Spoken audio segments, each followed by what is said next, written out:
Hello and welcome to the third and final official UKIP leadership hustings. This has been a phenomenal process, an opportunity for members to come together and express their views on the new direction of UKIP.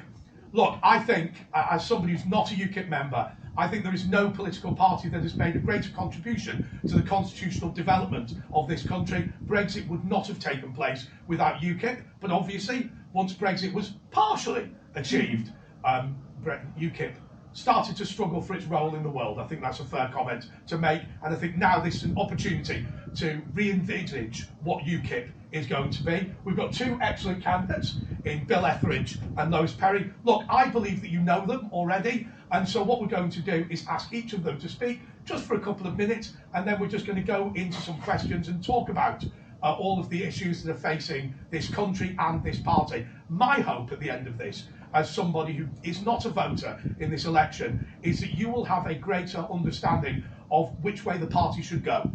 There are two different visions. They're not hugely different visions because this is one political party, but I think it is important to decide which direction of travel UKIP goes on, because whilst UKIP is small, it is very much perfectly formed and has done a great deal for this country. Bill. Yeah, well, thank you. The jokes are starting already. So, look, without further ado, I'd like to hand over to Bill Etheridge.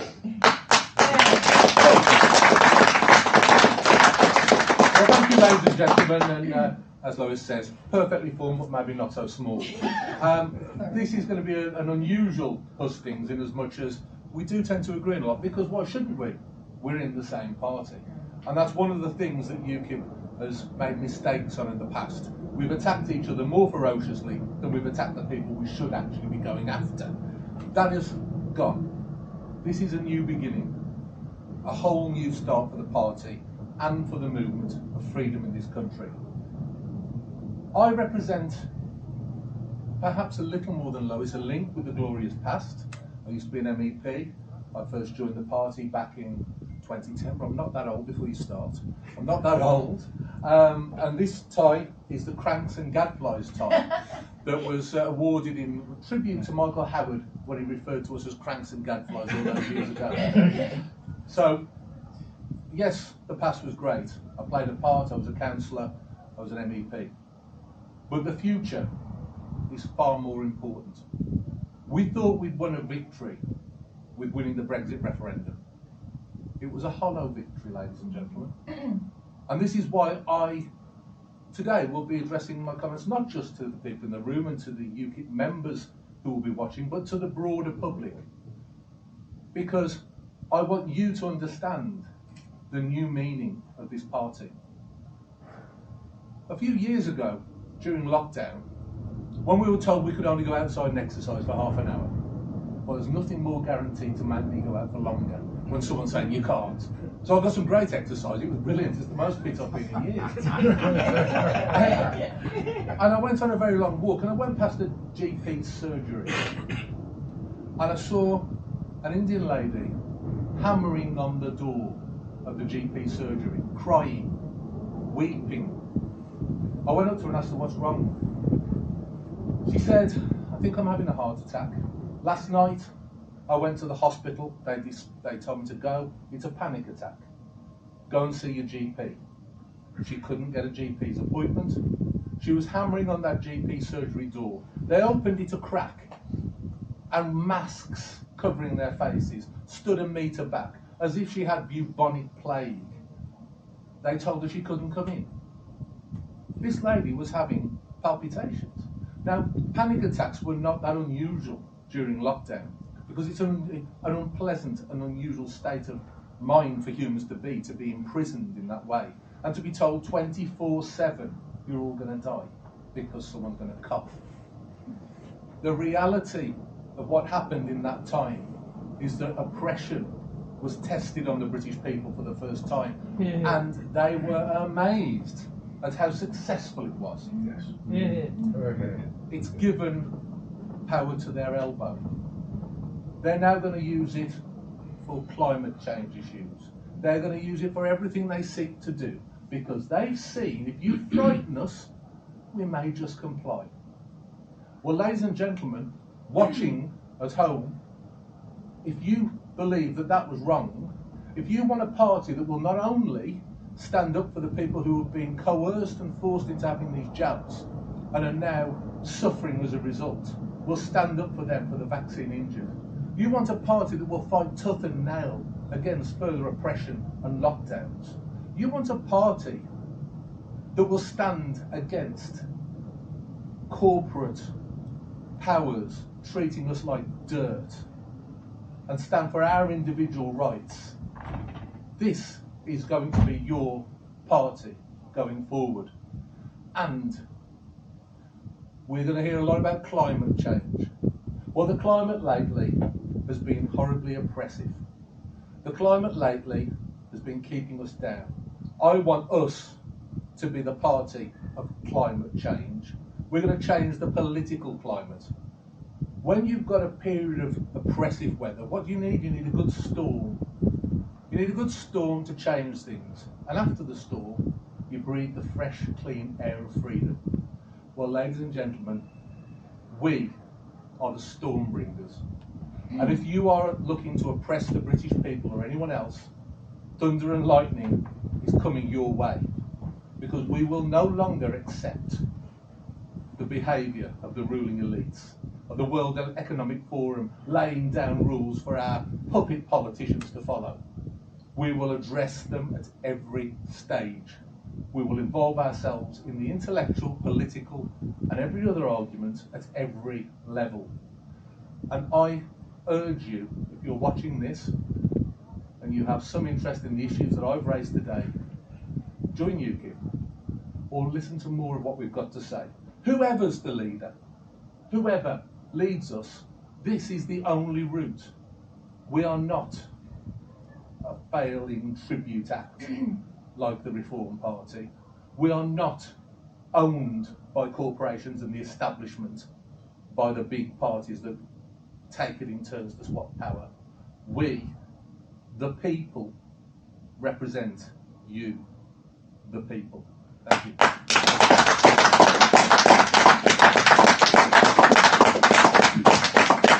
Well, Bill, thank you so much. And obviously, we're going to talk about what Bill said in a couple of moments, but we're first going to get Lois Perry's contribution. Lois. Ladies I think we can give you a round of applause. It's the medal of knowledge. Thank you for saying that. Ladies and gentlemen, the last time I spoke at a Hustings, a member of the audience came up to me and said, Lois, you were absolutely superfluous. So hopefully I'm going to do a bit better today. My name is Lois Perry, and if the truth be known, I really wish that I wasn't having to stand here campaigning for the leadership today. It shouldn't have been necessary. UKIP achieved its principal objective, a claim few political parties can make, and it forced the hand of the party in power at the time, David Cameron's so-called Conservative Party, to hold a referendum on whether Britain should leave or remain in the European Union. Not only did we win that argument, but we won the battle itself to extract ourselves, but disappointingly though, we still haven't won the war. We have been let down totally by our weak political leadership, a leadership that blames absolutely everybody else, a woke civil service, but ultimately the blame lies with those who clamour to take back control, but they never had the balls to do it. Ladies and gentlemen, you are looking at a woman with balls. Now, I know they say that at every party conference nowadays, but that's because they're trying to be woke, gender type people. But I only have one agenda, and that is to make Britain great again. So let me tell you about my agenda and how we will achieve it. We are the United Kingdom Independence Party. That means we believe in independence, not just from Europe, but in everything that we do. We should be a strong independent state. Since the end of Thatcher and the onset of Blair, there's been a massive dependency culture, a victim culture, a woke culture in this country. We blame absolutely everybody else for our failings. This has got to stop. Before that serious bout of national flu, COVID, there were around 3 million people claiming benefits, but now it's not far off double. This can't continue. We need to shake ourselves out of this stupor. This country will never succeed if people don't put in the effort. The main reason why small businesses give up the will to live is because the business owners get absolutely sick to death of pointless regulations.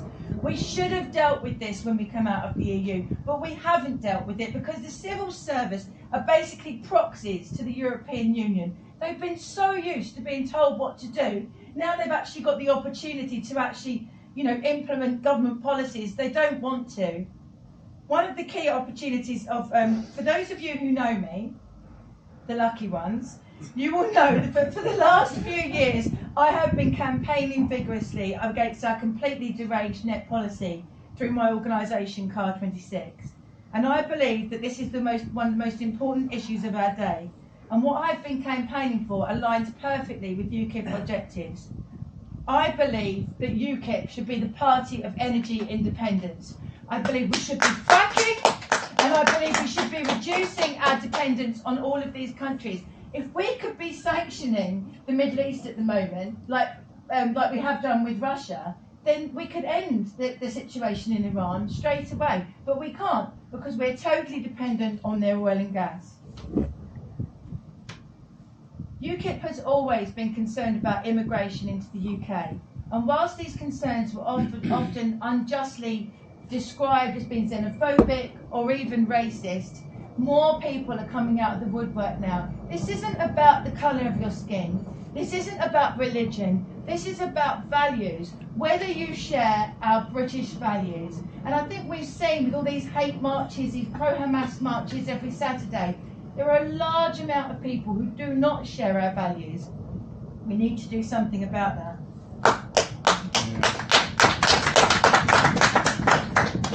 We should do away with every diversity target to ensure the best man or woman, or no, that's just man or woman, gets the job. The ridiculous acronym BAME needs to be consigned to the dustbin of history. Game over.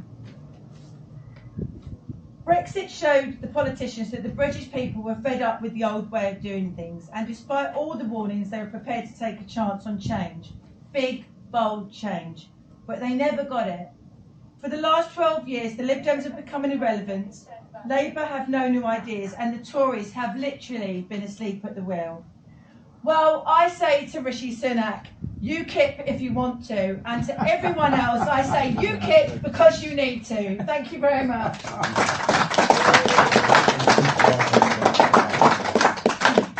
So clearly, these two candidates, it seems to me, are from quite different backgrounds, in that one of them is from a lobbying organisation and the other is a former MEP. I just wanted to ask you first, Bill, about the democratic deficit, because both of you have talked really about this central concept, which I think is important, which is we genuinely thought the only problem was the EU. Now, that might not be that you two did, but I feel that I felt that way, and that when we left the EU, that would be the end of all this. But actually, I just wonder, how can we start to break down the infrastructure that is so dangerous to our democracy, whether that be the World Economic Forum, whether that be the BBC, whether that be the civil service, whether that be wokery, all of those institutions which now seem to be so against the idea of us having democratic choice? Well, before I became an MEP, I used to work in the steel industry. I was doing that for 20 years, so politics to me was fairly new when I got involved in it. And I was astonished by the levels of complexity of governance. Yeah. And it soon became very clear to me that actually leaving the EU was not the goal. The EU is just the first door that you're going to smash down before you can then start breaking down the state and its control in your own country. It's an obvious target because it's the big state, it's a supranational organisation. But once you're through that, what we should have done and we didn't was to continue to break down the barriers of the state within our own country. I speak as a libertarian at heart. I want individual freedom. I want people to be free to live as they wish, do as they wish, keep their money and not have it squandered in taxes. And we cannot do that with the current system. Before I go to Lois, why is our national parliament so irrelevant to national debate? Because it's bought. It's bought. With anything, and this is the thing that I've referred to in other hustings and other interviews, follow the money. When you've got these large large political parties, they are bought by their donors, and they will follow what they do. There are very few, but some honourable exceptions to the rule of MPs. Some people will stand up. And it's great to see Andrew in the audience today, Andrew Bridget. I have to say, I think he's one of the greatest parliamentarians of our age, simply because he was somebody who was willing to stand up and do his actual job, which I think is very rare these days. Well, I was being subtle, but yeah, very much. Bill, Andre doesn't do so. Bill, subtlety is not Andrew's thing. But look, Lois, I want to ask you. You know, we've talked about all of these elephants in the room, and actually, normally, elephants in the room is a phrase you use about one big issue. But actually, there's loads of them, aren't there? There's control from climate change. There's control by the World Economic Forum. There's the element of wokery. I mean, you know, I sit there and wonder who actually is driving all the wokery, and nobody seems to know. Everybody points at somebody else. Which is the big issue we need to tackle first within all of these? Well, I think that there are lots of vested interests around the world, whether that be massive business, the globalists, or whatever, who are deliberately trying to antagonise and cause divisions in Western society. I mean, we know for a fact, it was reported quite widely, that Russia was funding the anti-fracking campaign. You know, why would they be doing that? Because they want us to buy their oil and gas. They know fracking's safe. Fracking happens in America all the time, the most litigious place on earth. If there was a problem with fracking, we would know about it in America. Lois, I look at this, and the thing that makes my blood boil is that you have all of these government departments run by all of these agencies and all of these committees. And the problem is they've appointed the greatest extremists in every particular subject field to be on these quangos. So as an example, the people who are running the climate change policy are all directors of crazy wind farm companies. And so we end in a position where our whole government is not government by committee, it's government by extremists in a particular field. How can we start to take back our country? Well, I mean, basically, we need to make sure, for example, you know, maybe do a diversity target on right-wingers and left-wingers in these institutions, because otherwise you have the situation that Liz Truss so eloquently described recently at the popcorn thing that I went to, where it doesn't matter which political party is in power, because they don't have any say over policy, or they can have a say over policy, but the guys and girls who are trying to implement, or who are implementing it, just ignore it. And they can, because, you know, as I said, the civil service is completely woke, and we've got these quangos that have so much power, they've effectively replaced the government departments and the ministries. It seems to me that the role of a Member of Parliament is to go back to their constituency and apologise for government policy and to try and persuade people to accept government policy rather than actually make it. But as Bill just said, they're not actually, there's other people in charge. They're almost paid minions. I mean, I remember when I went to Parliament when I was 12 years old, my granddad was in the Strangers Gallery, and obviously I was young, but I remember looking down and thinking, wow, there's some really impressive guys here, you know, really impressive big beasts, they used to call them, didn't they? And oh my God, I mean, have you seen, I went to P&Q's recently with a very good friend of mine. It's like light and day from when I was 12 years old, and I'm sure it's not just because I was a kid. They're just not impressive. They're there to do as they're told, apart from Andrew. You know, what are we going? We need to sort our MPs out. I think they've been so used to being told what to do by Europe, and you said this before on your show, that we've got just a completely inept political class who are just pushing buttons and voting things through. So I think, and I'm going to put this to both of you, and please do chip in. Clearly, both of you agree on the following proposition, that this isn't about major political parties. There needs to be, whether you call it a wrecking ball, whether you call it whirlwind for change, whether you call it independent thinkers, UKIP needs to be that. How best to take that forward, Bill? The way to take it forward is to, with no fear whatsoever, take them on at every single step. Everywhere you can take them on. Is that electorally, or is it every step? Public meetings, stand for elections, put the effort into your local areas. If you get the chance to go on the media, go onto the media and battle hard and fight hard and take on the battle of ideas. No one has fought the battle of ideas for years and years. We used to have Conservatives arguing for a broadly capitalist system and Labour for a broadly socialist system. Now they're all arguing for social democracy. Nobody is arguing the proposition for freedom, and that's where we come in. It's not just our energy and passion and vigour, it's the fact that we will be arguing intellectually a different political stance to anybody else, and that can be exciting. Lois,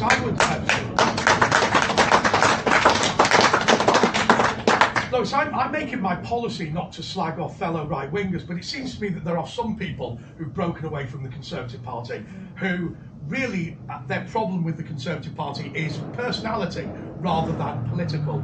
And it strikes me that UKIP has to be a party that is fighting for the right policies rather than anything else. And so that makes you perhaps a little more authentic. Well, yeah, and it's very interesting. You know, Liz Truss, one of the questions on that was that was today was she said she had no longer had any friends in the Conservative Party, and she was the only Conservative in the room, which is ironic because she used to be a Lib Dem, and now she's a proper Conservative, and all the Conservatives are actually Lib Dems. So you know, she was the only Conservative in the room. But yeah, I mean, UKIP is essential because, you know, I think you think that I'm totally in bed with reform, right? I'm just not literally, but you know, I actually feel that would be hideous. Yeah, it really would. Yeah, Nick Walls. But no, I feel that we should just be open to not cutting off anything in the future. That was all I meant. But Lois, in that case, but we need to challenge reform because as they get more power. And they'll go more towards the centre, they'll get more frightened of losing it, because as soon as boys or girls get power, they want to hang on to it, and they'll start behaving. And that makes UKIP even more important, because we can say the things they won't say, you know? But there's not a UKIP member. It seems to me they came to a stage at UKIP where there was a debate between, is this a pressure group?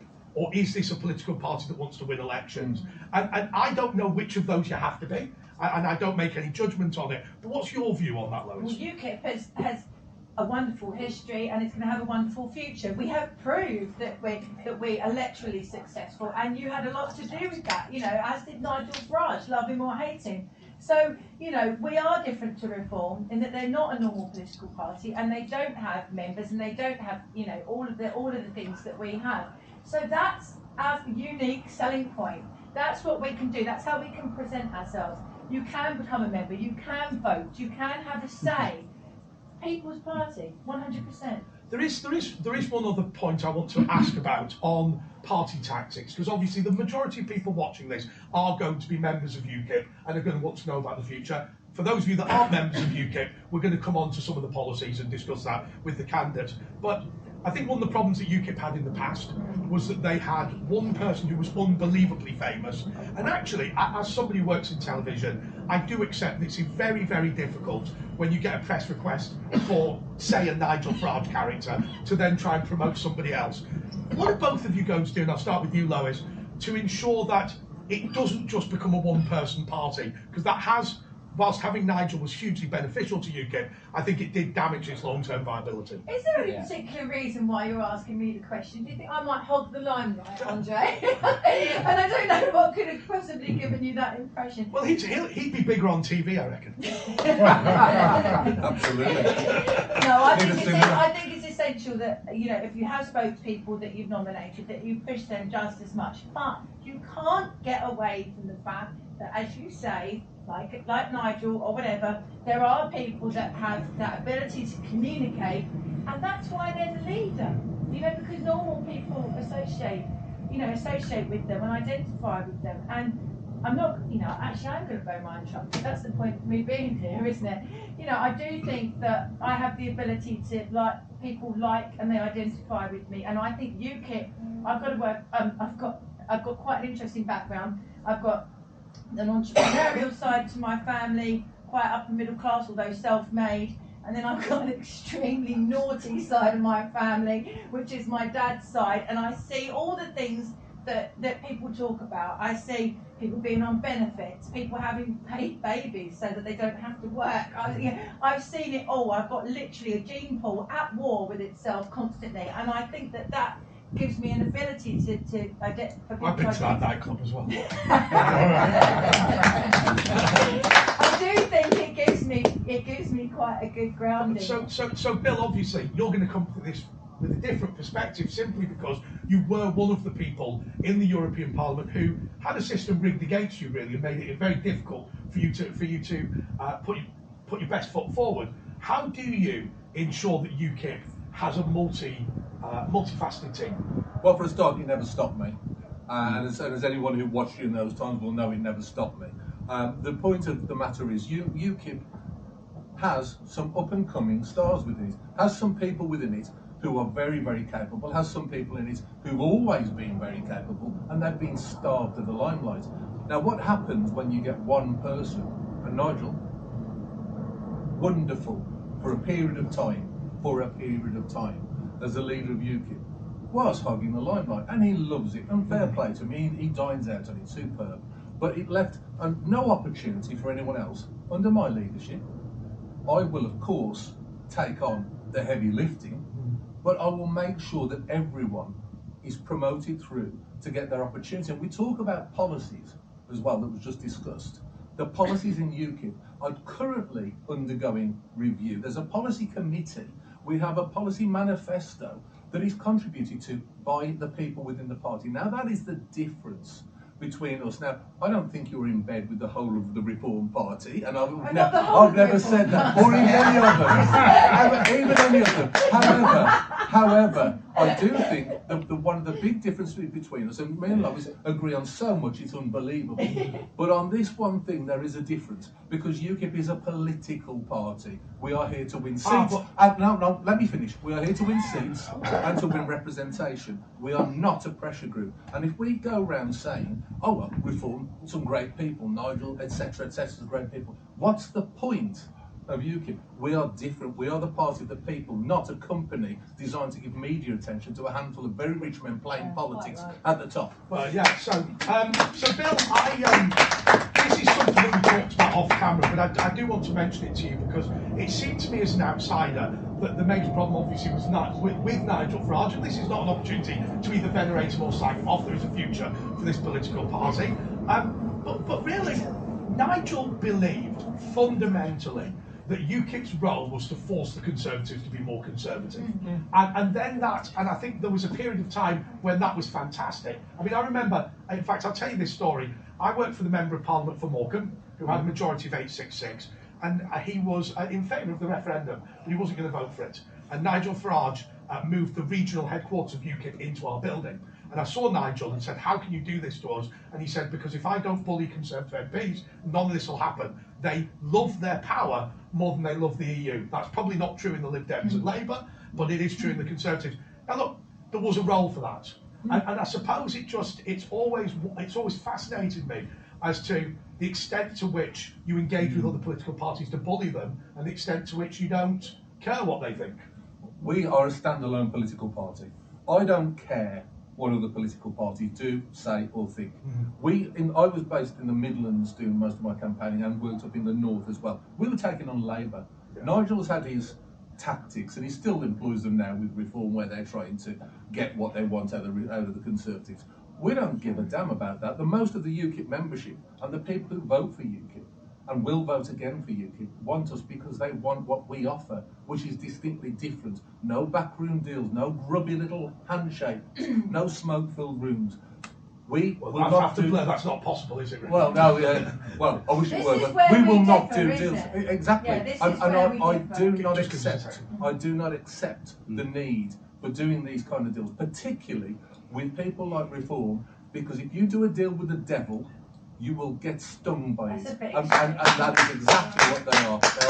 The people at the top of that party are not trustworthy, and their aim is to destroy us. Hang on a second, but before we go to Lois, I do want to ask this question because I think this is important. What about something like any sort of partnership, where, as an example, presumably you wouldn't run against certain DUP MPs and you might have a joint ticket? Would that be something you consider? These are issues that the leader cannot decide alone. Okay. Because they go to the NEC and there's input from the rest of the party. My strong advice to the party is that we are seen as an individual, standalone party that fights in as many seats as we think we can win, where we've got good activists, and we don't do deals. Look at what happened to the Lib Dems. We don't do deals with anyone. We go forward as UKIP, and when you vote UKIP, you get UKIP. Okay. Lois, I won't ask you a question, I'll just ask you to respond to all of that. Well, I mean, yeah, so I believe that we need to assess each seat under my leadership on whether the candidate actually has our values or not. So, for example, if you've got a Conservative MP that stood up against lockdown, that is very anti-Europe, that is very anti-wokery, why on earth would we waste our time and money, and what would be the ideological point, standing a candidate against them? So I would look at each seat on a case-by-case basis and make an assessment on whether we should stand somebody against them. What on earth would be the point of wasting our time and resources when the person who might be getting back in or in for the first time espouses our values? I don't get it. I think that's very short-sighted. If they espouse our values, we can give them a UKIP membership form and they can join us. Unlikely, though. It's good rhetoric, but it's pointless. I'm sorry. If they agree with us so much, they should be part of UKIP. If they are part of another party with different So policies. if there was a sitting Tory MP that shared our values and was a force for good, just on a point of principle, you would stand a candidate against him. Does that Tory MP have the whip? Because if they do, they will vote with what Sunak and co at the top say, and that's not our values. Not necessarily. Well, of course. So it's not our values. If they share our values and beliefs, because I agree with you, we shouldn't get rid of people who share our values and beliefs. What we should do, we should say to them, come and join us, because be true to yourself and true to the people. Stand for a party that actually speaks for what you You're believe talking in. like a party that ideologically, I respect you 100% what you're saying, but there's no expedience or pragmatism to what you're saying in terms of us ever having any power or any cooperation or any alliances and having any real influence ever. You don't think we'll ever have any power? No, not if you go down the line that you're talking. No, I really don't. I think because we do need to work together. It is a first past the post system. If we do get a few MPs, then we will need to have some sort of coalition or pacts with people. That's the very nature of politics. And the Lib Dems, I'm sorry, but that was completely disingenuous, you talking about the Lib Dems alliance with the Tories, because they're completely ideologically opposed, whereas we would be talking, or I would be talking, about people that share our values on the right. So it's completely different. Well, the Lib Dems and the Tories formed a government that lasted for years, so they can't be that ideologically opposed. But that's why their membership hated them so much, because it was the Tories. What I might do is leave it there. The only reason I want to leave it there is we've got limited time, and I think it's really clear to anybody watching and anybody in the room where each candidate lies on this issue. That Lois is in favour of talking to other political parties and Bill is very much against it. And I think that UKIP members will want to reflect on that, and some will go with one candidate, others will go with the other. But I do want to talk a little bit about policy because it's really, really important. And I want to start really this segment of it talking about those policies that perhaps other political parties wouldn't be willing to touch, but actually are incredibly popular in the country. The most obvious example, I'll put this to Lois, is the death penalty. And I'm not saying that UKIP should advocate the death penalty, and in a sense, I don't even mind what your personal opinion on it is, but should UKIP be willing to start looking at these unpopular in Westminster policies, but popular in the country policies? Well, having been told by party chairman that I needed to go through the policy document in detail over the last few weeks, this is one of the UKIP policy document manifesto. This is one of the ones that I did look at, and the UKIP's current policy is to campaign for a referendum. I would say my heart says yes, of course, for paedophiles and people like that. But when you have a situation where someone can have their life taken by the state, and mistakes are made so often. You know, I can't advocate for a death penalty on a person. What if you had the system that I think operates in certain states in the United States of America, where it would need to be a jury that both convicted somebody and unanimously supported the death penalty for them? So it wasn't, if you like, a decision being made by a judge. I've seen juries be swayed by by very, very good barristers. You know, I've been not personally involved in trials, but I've sat in on trials and I've seen how they can manipulate juries, how someone being very good with a turn of phrase or flattering someone, or even using racism or females' hatred towards other women and jealousy in some case, how they can use that to turn a jury. So no, I don't. Not when it's life and death. Well, before I go to Bill on that subject, so sorry just to stick on this, but it does strike me that you know, if you go back historically, a law might be "thou shalt not steal," right? And what happens is you and I go to court. You say I stole your pig, and I say and you owed me 2 pence or whatever, and then 12 jurors would decide whether that constitutes theft or it constitutes getting back the money I was owed. Very, very simple. Nowadays, every piece of legislation is a thick book of loopholes. Do you think that when you talk about trials by jury being unfair on the basis of the complexity of the law, that's something UKIP should start talking about? Well, absolutely. And as I say, you know, sometimes they have layman juries in very complex financial trials, for example. So they're completely led by the judge. And so look, trial by jury is fantastic. 12 of our peers, Magna Carta, all of that, but not when it's life and death. Yeah. Okay, but I've got to say, Bill, the reason I raised that issue is I think this confetti of legislation coming out of Parliament, first of all, makes legislative scrutiny impossible, but secondly, means that part of this complexity of government, which is a democratic problem, is made worse. And you can comment on that, but I do want to return to the question that I put to Lois. I'll be succinct. It's always been our policy to have a referendum on the death penalty. I support that policy. Were there a referendum, I would campaign vigorously for the return of the death penalty. And I can honestly say that I think the right thing to do in some cases, not on an industrial scale, but certainly for it to be an option, is people like the killers of Lee Rigby should be hanging from a noose, not using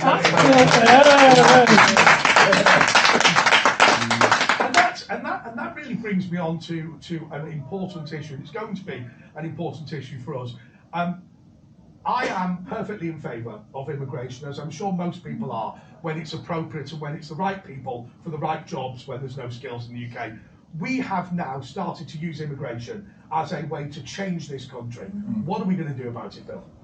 Immigration in itself can't be something that we can argue about if we know anything about our family trees. My great-grandmother was Irish, and I'm sure most of us could say something like that. However, mass immigration, uncontrolled, all settling into the same area, leads us on to multiculturalism. And multiculturalism does not work. There should be one culture in the United Kingdom, that is the British culture. And you cannot enforce a British culture and its values when you've got pockets of people who live in a different way. So immigration, I think most people would agree, has to be controlled. How we go about it, there are different ways. At the moment, in the past we've subscribed to the point system. There are other ways that we're looking at in the policy document about perhaps doing it in a slightly different way. The point is, it must be radically controlled. Only people coming into this country who ascribe to our values and who offer something to this country. Not just people randomly coming because it might be a nicer place to live. Of course, it's winning first prize in the lottery of life to be British. Of course, and we're very fortunate. And I don't blame anyone for wanting to come here, but we have to be sensible. So there's only so much room in the house. Well, just to be specific, Phil, on that, if I wanted to employ a particular type of expert, say a medical expert or a computer expert or something where there is a lack of skills in the UK, you would say, and I'm not being disparaging to this, I just want to know the answer, you would say, if the candidate themselves was not somebody whose views were compatible with British culture, even though there was a skills deficiency, you would refuse them. If they're going to go out and tell people how to live and start imposing their values, religion, faith, culture on other people, I don't care how good at computers they are, they can slip their hook. It's just slightly different on the immigration issue. I mean, look, I think we are all pretty shocked that the Royal Navy's principal job in the Channel now appears to be assisting in an invasion of the country by immigrants. How we got there, I don't know. But what are we going to do about the fact that actually people who legally come to the country is also clearly out of control as well, in the hundreds and hundreds of thousands? Well, yeah, can I just address the first point and then Very come to welcome the to. second point? I don't believe that the people that are coming over are not, I think it's part of the plan. I think it's been done at the highest level of the civil service with big business, and I believe they're being brought in on purpose to fill certain jobs. Delivery drivers, Uber drivers, and you even have somebody that you know who basically confirmed that it's that because he used to be involved in it and made hundreds of millions of pounds out of it, you know, that is going on. So all this stuff about boats and the Navy and all of that is great, but it's pointless because the deal has been done at such a high level. That's what we need to be addressing, and that's what I'd be saying on television. Lois, before you go to the second point about legal immigration, I won't name the person because he's not sat here, No. but the friend of mine who was the largest employer of immigrant labour in Britain, he said the reason that this is taking place is because you, and that includes the people in this room and watching, and indeed me, are so addicted to being able to order something on your phone today and get it tomorrow for free that actually we are the problem. Yeah, I think that's... but lower middle class people can pretend to be upper middle class. That's the long and short of it. You know, whereas you used to take 50 quid to go across London in a black cab, I can get an Uber now for 18 quid. How on earth does somebody make that pay unless they're living in a room where they might have to share a bed or something like that, which is something that we've discussed. Something I've never done. You've never lived. But, you know, in terms of legal migration, I think we've got to address the student visa thing, where somebody seems to be able to bring in their entire family, and sometimes the students are 50 years old.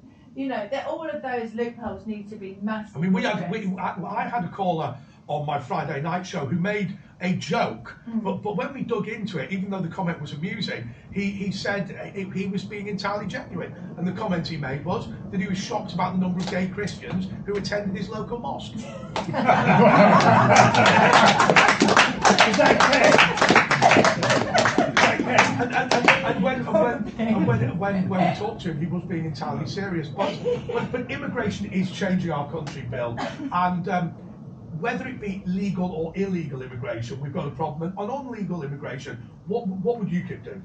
Well, UKIP, I think, is the one thing that we're actually really recognised for, and most of us will agree on. We are the party that will control and stamp down on the numbers of people entering this country. We may have some different ways that we're going to go about it, look at it, but we are the party of that. That is one thing you guarantee with UKIP. And it isn't, as Lois said, it's not going to be about race, it's not going to be about religion, it's going to be about numbers, and it's going to be about what do you contribute and why are you here, and when you come here, do you want it, and your values, exactly. And values, and that's all it's about, and we are the party that will represent that, as we do now. Okay, so Lois, I think we've talked on a number of occasions about international bodies and the fact that UKIP was set up. I thought, and Bill slightly corrects me on this, that it was just about the EU, but obviously that was only just the start. I think there is major concern in the country about the role of the World Economic Forum. Absolutely. And about this idea that wherever it is, whether it be Davos or anywhere else, whether it be the UN, that an elite of people are getting together and all agreeing on what should happen to their respective countries, and then going back to those countries and implementing it against the will of the people. What on earth are we going to do to break that cabal? Well, the main thing is making sure that the public know about it, because, you know, if the public don't know about it, then they can't lobby their MPs and they can't have their voice heard. All of this, you remember, we were shut down during the whole COVID thing. Talk about the WHO, it was a conspiracy theory. Talk about Davos and the World Economic Forum, it was a conspiracy theory. Never mind that they were telling us exactly what they were doing on their websites. You know, you were a nutter, you were mad, it's all a conspiracy. We've now seen that's not true. The treaty is expected to be signed, which hands over complete power to the World Health Organization, that's run by a fake doctor, not even a proper doctor, for whether we lock down or not. for whether people have mandatory vaccinations or not. It's disgusting. I mean, Bill, that's got to be a major concern that the fake Dr. Tedros, who is actually an Ethiopian communist, rather than a medical, No a shit, medical Sherlock. practitioner. Yeah, but rather than a medical practitioner. And so we now are in a position where our domestic policy is being dominated by, at least the EU had MEPs. At least there was some pretense at democracy and openness. I mean, Dr. Tedros is not even willing to admit he's not a medical doctor. That's the level you've got to. Yeah, and of course, the whole point is these are unelected elites around the world. I mean, me and Lois are in complete agreement about this. They've got to be exposed. They've got to be shown for what they are. I mean, we had a SAGE committee. You know, can bring it down to a SAGE committee during lockdown that had people on who were behavioural scientists. Yes. They'd had no idea about so-called viruses. So all of these committees, it's in plain sight that it's going on. And our own king goes over. I don't know who elected him and asked him to go over and represent us at these things. And then we've got politicians going over.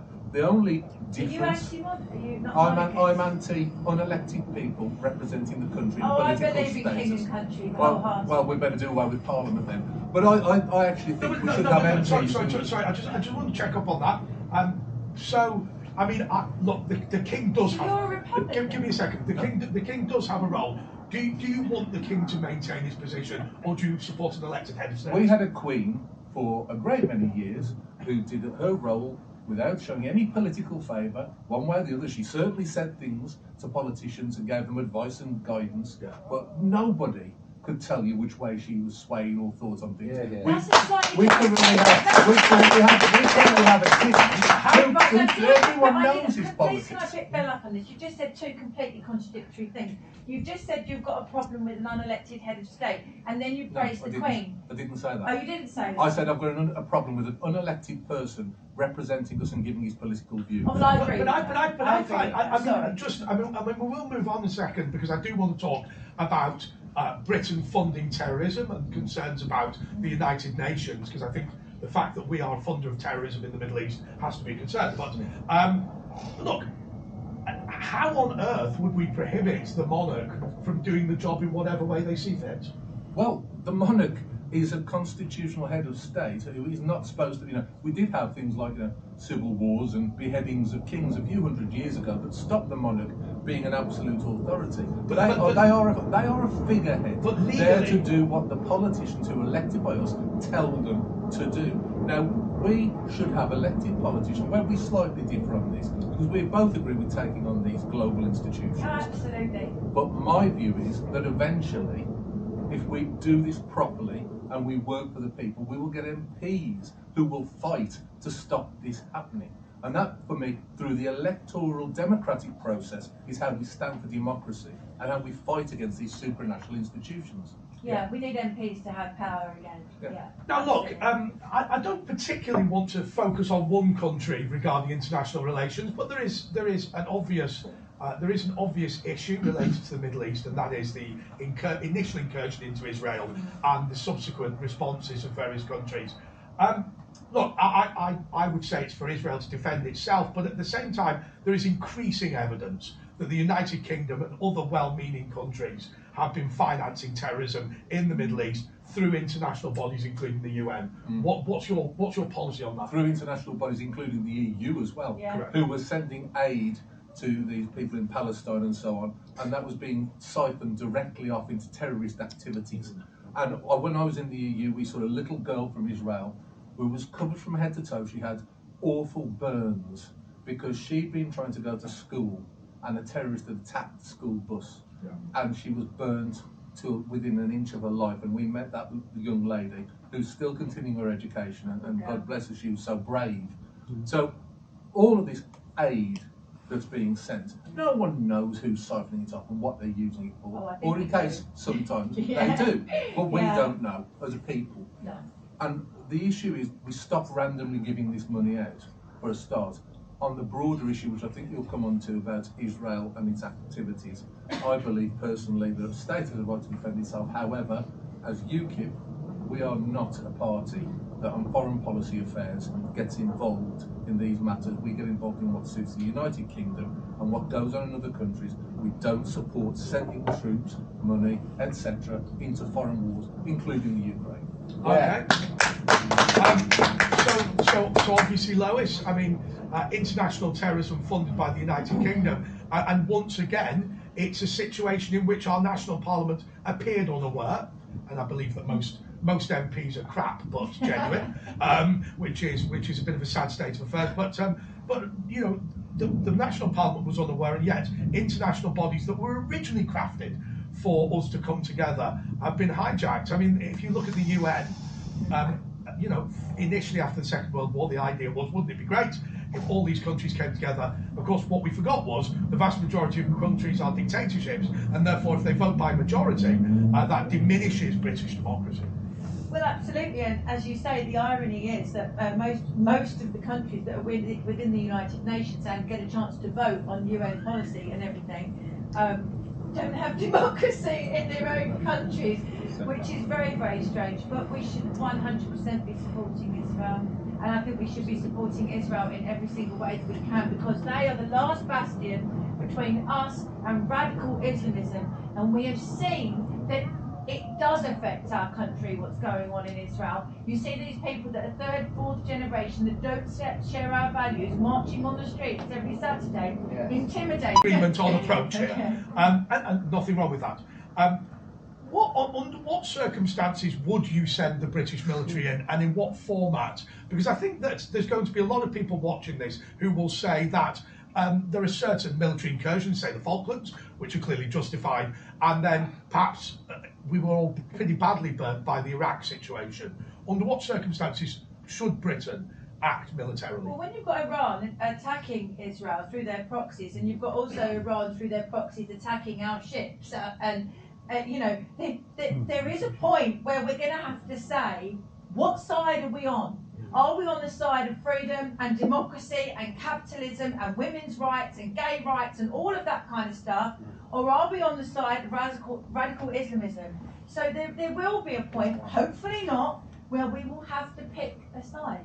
Definitely. Now, Bill, look, I don't know you particularly well, but I imagine you're not a pacifist, so I'll just put that same question to you. Clearly, there are circumstances in which you'd use the British military. Ukraine is one of them, but what would be the circumstances? I'm certainly not a pacifist in any way, shape or form. I believe that life is sacred, though, and I believe that British life is particularly sacred. If we are any of our overseas territories were attacked, if any of our naval vessels were attacked, if there was a direct attack on our armed forces, and of course our NATO obligations, I do not believe in the kind of Blairite muscular liberalism that got us drawn into Iraq and Afghanistan and things like that. That is not our fight to have. But if you act purely in the British interest, you can define British interest in multiple ways. That could be a direct attack on citizens, which I think very few people would not seek to repel, although Sadiq Khan's probably one of them. But there's very few people who would not seek to repel. He said that, not us. He said that. Just in case the thought police are watching. Do you disagree? But I think most people would seek to stand up for this country. But what I would say is that there's also things like an economic interest, which is potentially more hard to define.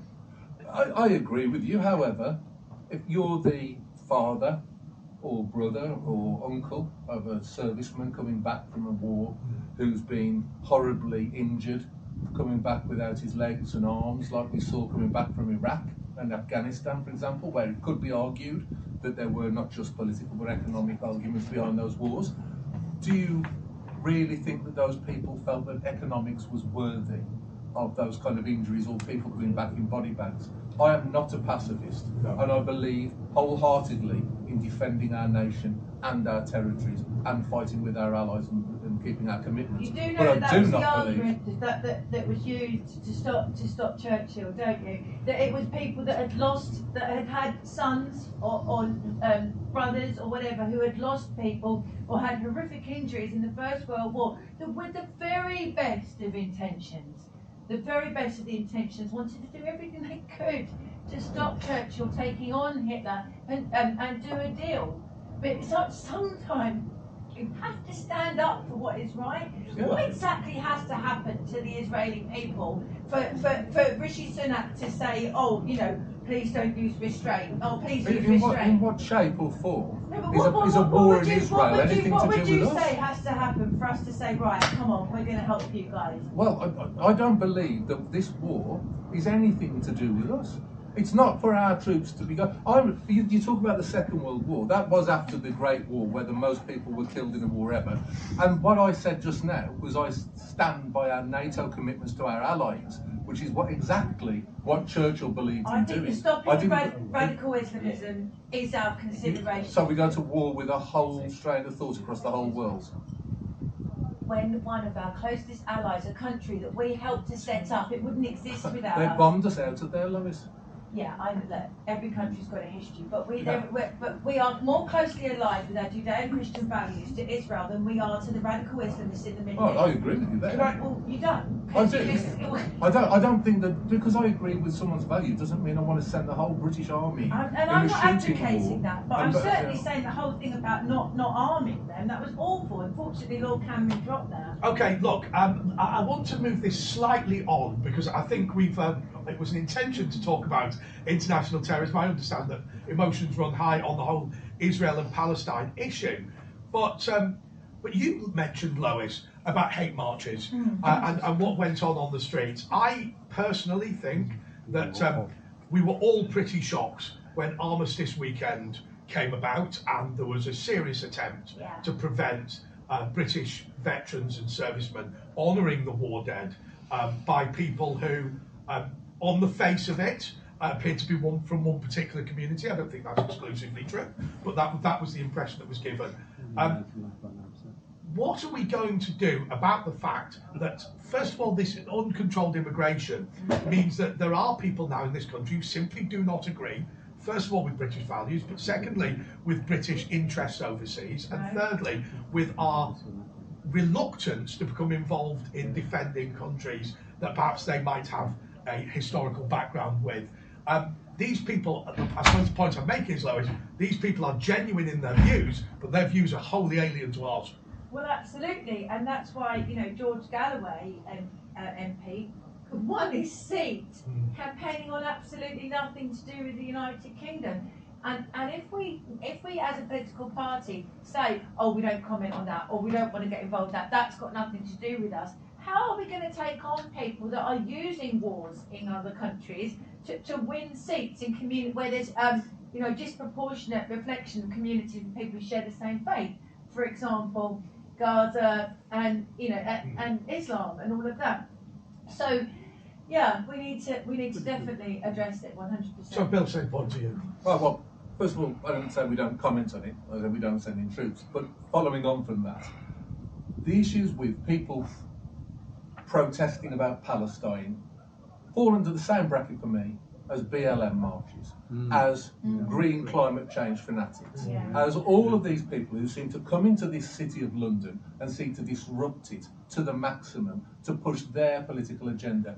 They should all be cleared off the streets. When people came to this city to protest against lockdowns, they were baton charged, they were imprisoned, and their civil rights were taken from them completely. And no one covered it either, did No they? one covered it, No no. one covered it. When it comes to the other people who fit with the left-wing agenda of the people running this city, oh, well, we'll allow them in, and what's more, we'll take a knee to watch them do it. The police need to be clearing these people away. Protest is fine, comment is fine, but disruptive activity, and certainly on Armistice Day, of all days, they should have been imprisoned immediately, and the police should have taken every action to stop it. Bill, look, is the problem here that the police, if the police were to intervene in these marches, they would be defeated, and for the British police to be defeated on the streets of London by Islamists is so unthinkable that they pretend criminality is not taking place. We can't accept that situation. No. We cannot accept that the police will have a no-go for anything. Look at what happened in Rochdale and the grooming gangs up north. There was no-go zones for the police. There can be no no-go zones. Every part of this country is under the rule of law, and the police must enforce it. And if the people who run the police are incapable of doing that, they should be replaced. So Lois, I think the same point to you.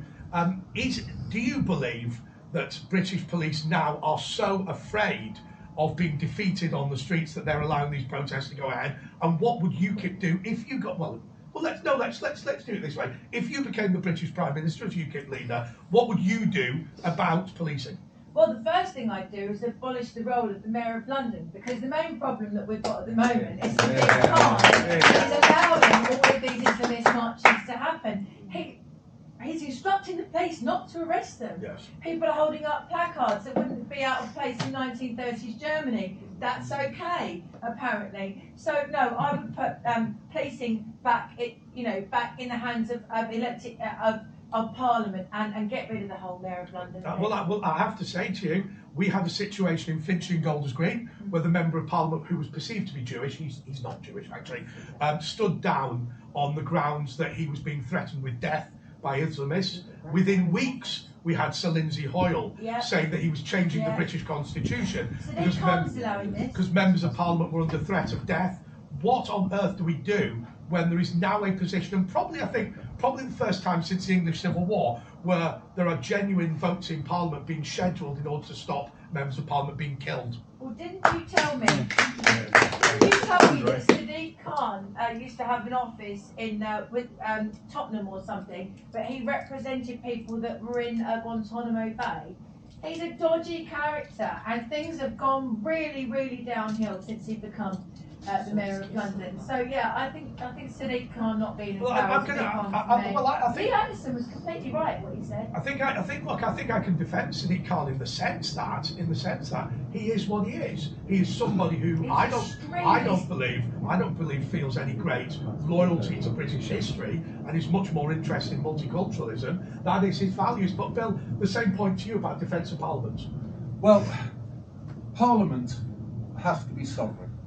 And our MPs, democratically elected by us, even though on a separate issue I'd love to see the whole system change of how they're elected, but those people must not be afraid. They must be defended and protected and allowed to go about their jobs. And anyone who seeks to attack them or intimidate them has to be stopped. However, I also think they need to show a little bit more courage and not start saying how intimidated they feel all the time. Because if you encourage a bully will do it more. Exactly. They need to stand up. Lois, we've only got a couple of minutes left because we did schedule to finish this at 9 o'clock. But I did want to ask this finally, and it's about children and poverty, because we've seen the gap between rich and poor explode in size and scale since the COVID lockdown. And in my own local town, I saw families with 5 laptop computers getting them refurbished, and obviously in poorer areas, young people were using 3 people to a smartphone to try and do their lessons online. What are we going to do now to address the fact that work doesn't pay enough? The fact that young people are suffering from genuine lack of opportunity, lack of an opportunity for housing, lack of an opportunity for a properly paid job, lack of opportunity to have a proper debate at university. I feel we're letting down young people. I just wondered what you think we can do about it. Well, I think it would be a good start to have some proper Conservative policies being implemented. So low taxes mean a stronger economy, means it makes work pay, it means that there's more jobs. All of those kind of things. Encouraging the nuclear family, encouraging women to go to work or not go to work, whatever they want to do. Making work pay and helping people is the best way to get children out of poverty. Giving people the opportunity to pull themselves up, because actually that's what most people want to do. How can you have a situation, right, as I said, on the other side of my family, where my cousin on my dad's side, it makes no sense whatsoever for her to have the dad as a child living with her and him having a job. Taking the lowest earners out of tax entirely, which is one of our policies already, and I think I'd like to see that pushed further. And I also think that we need to go through the education system and root out the Marxists who have infiltrated from top to bottom and are brainwashing our young people with Marxist ideology, political correctness and green climate change fanaticism. I have to say to you, Bill, it makes me depressed when I see young people across the world fighting dictatorial governments out of their university student unions and our universities trying to stop debate. Just want to ask you, it's a personal hobby horse of mine before we finish. I support a policy which literally I just made up myself, but I've been advocating it. It is a new criminal offence, which is conspiracy to prohibit free speech on university campuses, punishable by 5 years in prison. What a good idea. What a credible idea.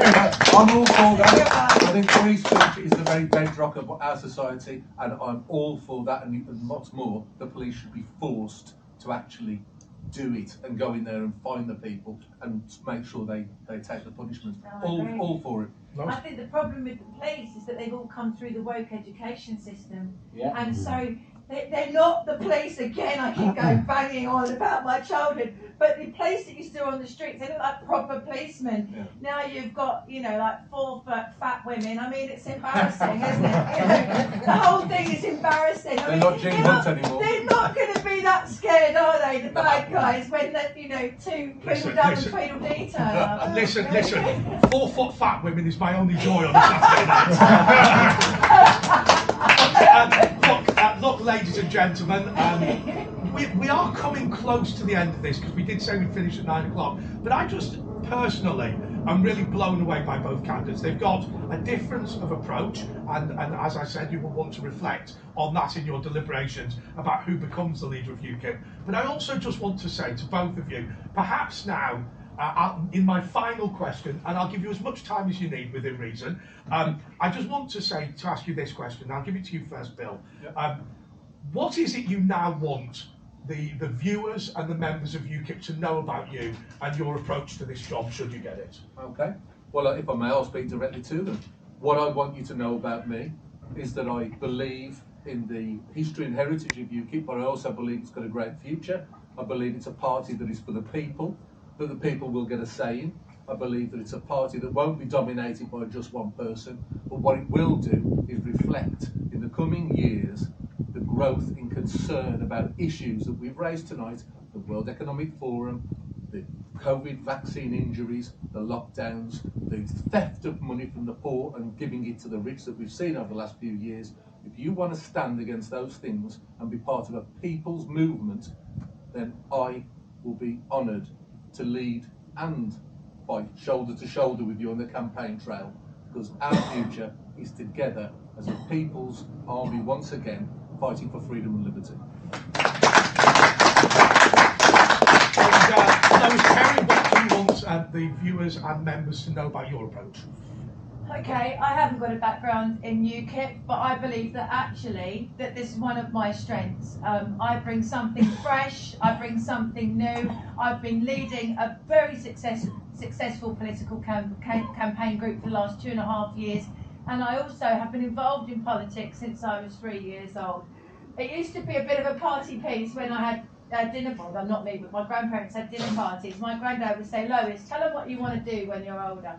And I'd say, "I want to work in media and I want to be Prime Minister." And you know what? I think maybe I'm achieving both of those things, hopefully.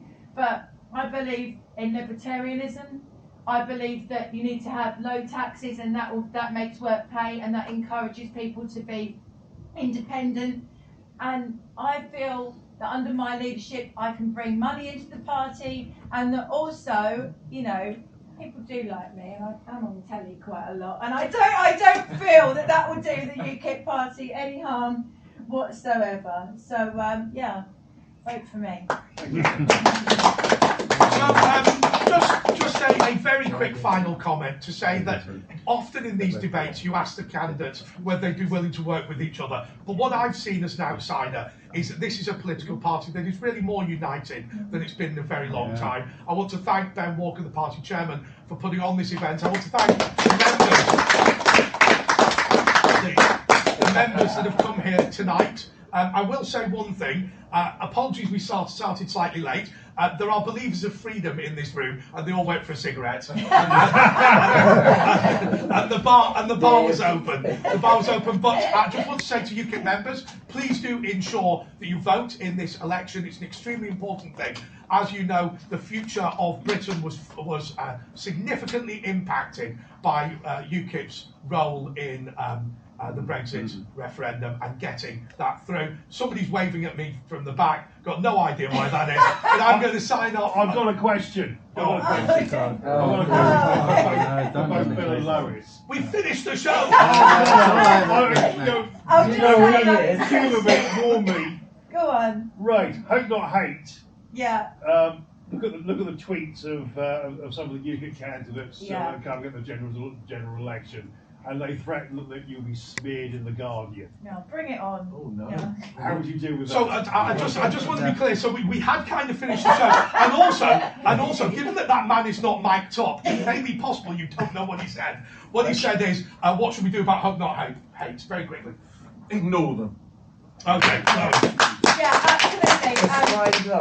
I think that I think Richard Tice made a massive error of judgment bowing down to these people, because as soon as you bow down, they get a little bit of wind in their sails, and like you see, the Saturday march is increasing week on week. You know, if you don't tackle it, then they will be emboldened. So no, we ignore hope, not hate. We ignore DSMOG, we ignore all of these Marxist, awful publications, and bring it on, honestly, come on. Good. Okay.